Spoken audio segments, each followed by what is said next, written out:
I learned something important today. My neighbor called the cops on my family barbecue. Power doesn't always wear a uniform sometimes. It wears a fake smile, holds a clipboard, and hides behind rules it doesn't even understand.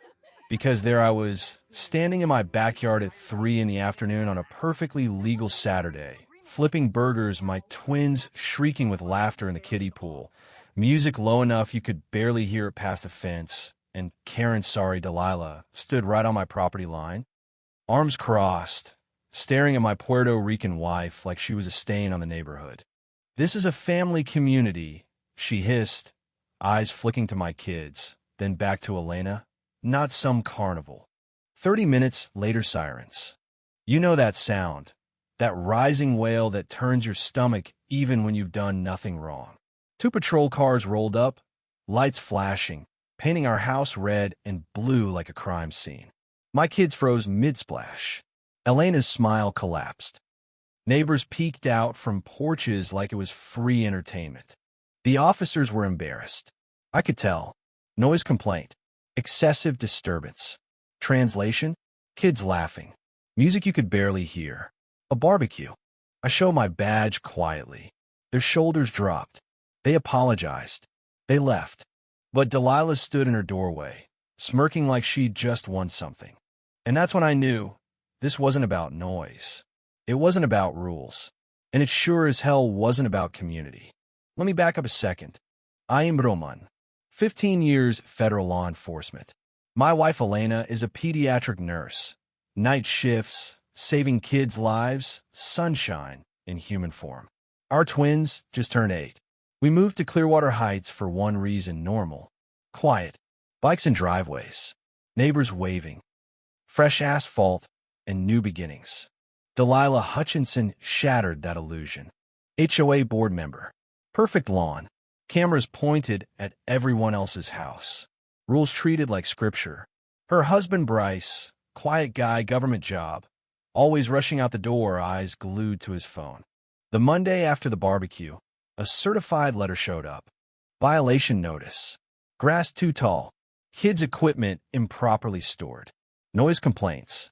$200 plus daily fines. None of it was real. I measured everything. Grass under limit. Equipment compliant. Zero documentation. No photos. No timestamps. Total fiction. From her window, Delilah raised her coffee mug in a mock toast. Then came the second letter. My daughter's crayon Father's Day card taped to the kitchen window.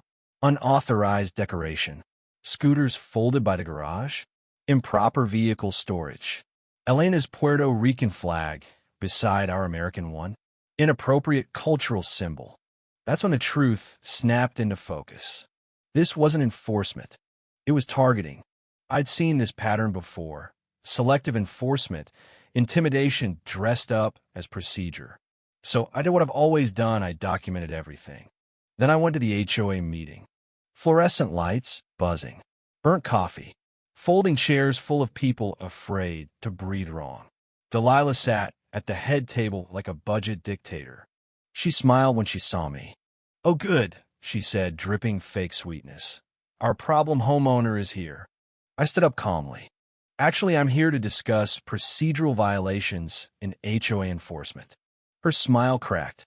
I walked them through their own bylaws, missing documentation, illegal fines, no board votes, selective enforcement that flirted dangerously close to federal housing discrimination. Then I dropped the twist. According to county records, her house wasn't even inside HOA boundaries. Silence. Her face went white. Meeting adjourned. Paper scooped up. People avoided eye contact. It should have ended there. It didn't. Wednesday night, fire trucks. Hazmat report. Chemical storage. Anonymous call. Firefighters searched our house while neighbors stared again. Elena stood there in scrubs, shaking. Any hazmat investigation could threaten her nursing license. Nothing found. Nothing illegal. But the captain pulled me aside. Second emergency call like this. Same voice. Same demographic targets. That's when it crossed from harassment into something darker. Then CPS showed up. Child Protective Services. allegations about unsafe conditions and foreign cultural influence. That one nearly broke us. My kids were interviewed, our fridge photographed. Elena cried in the bedroom while neighbors whispered, and Delilah watched from her window.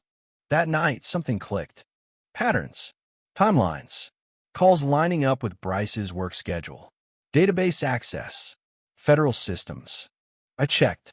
Bryce Hutchinson worked under my supervision. Same building, same clearance review pipeline.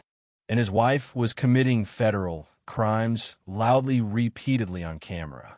False emergency reports, insurance fraud, real estate fraud, civil rights violations. Every single one documented.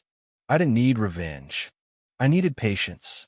The final act came at our community barbecue, the one she tried to destroy. Police, fire captain, FBI community liaison, local reporter, neighbors she'd harassed for years. Food from every culture. Kids laughing again. Delilah couldn't help herself. She stormed in, screaming about violations, pointing at Elena, questioning who belonged in the neighborhood. On camera, in front of federal agents, with her husband standing there wearing his FBI lanyard. That's when I pulled out my badge. I'm Supervisory Special Agent Roman Donnelly, I said calmly, and I supervise your husband's clearance review. The color drained from her face. Handcuffs clicked minutes later. Bryce was suspended on the spot. Database abuse, conspiracy, failure to report criminal activity. Career over. Delilah went to prison. 5 years. Phoenix. License revoked. The house foreclosed. We bought it. Turned it into a place for family laughter culture, everything she tried to erase. Here's the thing, though. The lesson I didn't learn until it was almost too late.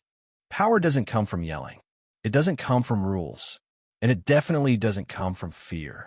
Real power is patience, documentation, knowing the system and letting people destroy themselves with their own behavior.